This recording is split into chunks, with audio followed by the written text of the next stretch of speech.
బాలబడి యూనివర్సిటీ మంచి భవిష్యత్తు కోసం తెలుగు విద్యార్థులు ఇష్టపడే యూనివర్సిటీ. కాల్ 9059052378 9059052379.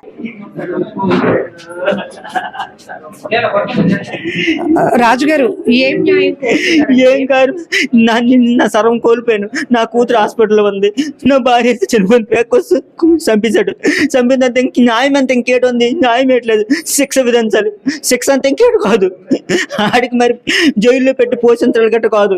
ఇంకోళ్ళకి వాళ్ళకి జరగకూడదు. దయించి గవర్నమెంట్ కోరుతాను, గవర్నమెంట్కి చెప్తున్నాను, నేను జైల్లో పెట్టి ఎంత చేసిన తర్వాత, ఘోరంగా చేసిన తర్వాత ఇంకా జైల్లో పెట్టి పోషించాలి గట్ట వద్దు.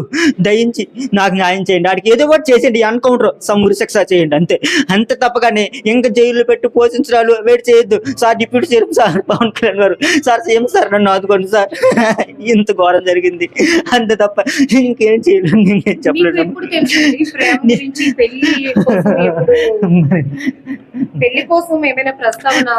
అన్నాడు సార్.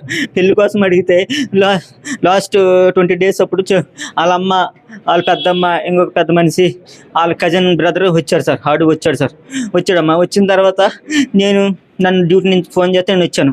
నైట్ 7:30, 8 అప్పుడు వచ్చిన తర్వాత నేను చెప్పాను, వాళ్ళ అమ్మోళ్ళకి చెప్పాను, ఒక 1 year టైం ఇవ్వండి, నేను పెళ్లి చేస్తాను, వీడికి ఉద్యోగం ఎట్లా లేదు కదా, నేను పెళ్లి చేస్తాను, అంతలో పాడు ఏ ఉద్యోగమే చూసుకుంటాడు, నాకు కూడా రూపాయి లేదు, నేను మీకు ఏ ఖర్చులు కానీ ఇవ్వడానికి నేను చూసుకోవాలి కదా, నేను పెళ్లి చేస్తాను అని చెప్పాను కూడా. ఈ 6 years నుంచి అవుతుందంటమ్మా. ఆడు ఏడ్ చేయట్లేదు. ఇప్పుడు ఊరి మీద తిరిగి ఇలా ఇది అయిపోయి నా కూతురి మీద కకస కట్టాడు. అది బెదిరింపు. అది బెదిరింపు అంతే. ఇప్పుడు వాళ్ళ అమ్మాళ్ళ ఇంటికి తీసుకెళ్ళాడు కదా, మరి పాప నువ్వు నాకు వద్దని చెప్పింది కదా, చెప్పిన తర్వాత నుంచి వచ్చి ఇలా మరి వద్దని అంత మిస్బిహేవ్ చేస్తాడు. ఆడు మరి పని పాటు చేయట్లేదు, ఊరి మీద తిరుగుతాడు. పాపని మిస్బిహేవ్ చేసి అయినా పాప ఎవరికి చెప్పలేదు, ఇలా చేసిన మాకు కూడా చెప్పలేదు. ఆ తర్వాత లాస్ట్ లో చెప్పింది, 2 weeks ముందు చెప్పింది. ఆ తర్వాత ఇలా అన్నావు, మళ్ళీ ఇలా చేస్తే పెళ్ళి అయిన తర్వాత కూడా నరకం చూపెడతావు కదా నువ్వు, ఇంకెలాగ చేయడానికి నీకు ఎలా తప్పు, ఎలా చేస్తాం చెప్పని అన్నాను సార్. అంతే. ఈ లోపు ఏం మనసులో పెట్టుకొని ఇలాగ చెప్పలేదు. ఆయన చెప్తాను, ఆయన చదువుకుని ఉన్నాడు, మా పాప వల్ల మా వల్ల ఆడికి రేపొద్దున ఫ్యూచర్ పోకూడదు, నేను మంచిగా ఆలోచించాను. అంతే. నా గొంతు కొత్త అనుకోలేదు. నా రిలేటివ్స్ అందరూ కూడా నాకు తిట్టారు. మా సార్ కూడా కంప్లైంట్ ఇచ్చేవాడిని. ఇది కంప్లైంట్ ఎందుకు ఇవ్వలేదంటే, ఆడు ఫ్యూచర్ పోద్ది, రేపు పొద్దున్న వేడి ఉద్యోగం గట్టి వచ్చింది అనుకో, ఈ కేసులో వెళ్తే మరి ఉద్యోగం గట్టి రాదు కదా, ఆ తర్వాత పాప మీద ఇంకా రియాక్ట్ అవుతుంది ఏమైనా అనేసి ఆ రకంగా నేను భయపడి నేను చెప్పలేదు, కేసు ఎవరికి చెప్పలేదు. దమర్ సింగ్ నవీన్. ఎలా అంటే అది పాపని క్లారిటీగా అడగాలండి, నాకు తెలియదు సరిగ్గా. పేరెంట్స్ కదా మీ పాపని. వైజాగ్ కాదు, మా మరదల ఊరు వెళ్ళాను. ఆ ఊరే అయ్యేది.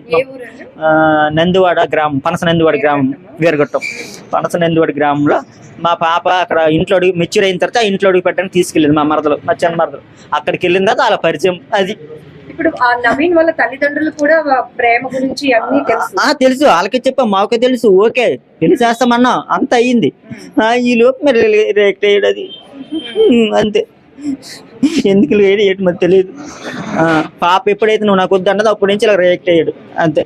పాప పరిస్థితి నాకు తెలియట్లేదు. హాస్పిటల్ మెడికవర్లో ఉందంట, నాకు తెలియదు ప్రెజెంట్. అది నా పాపని కాపాడండి, గవర్నమెంట్ గారు నా పాపని కాపాడండి, నా భార్యను కోల్పోయాను.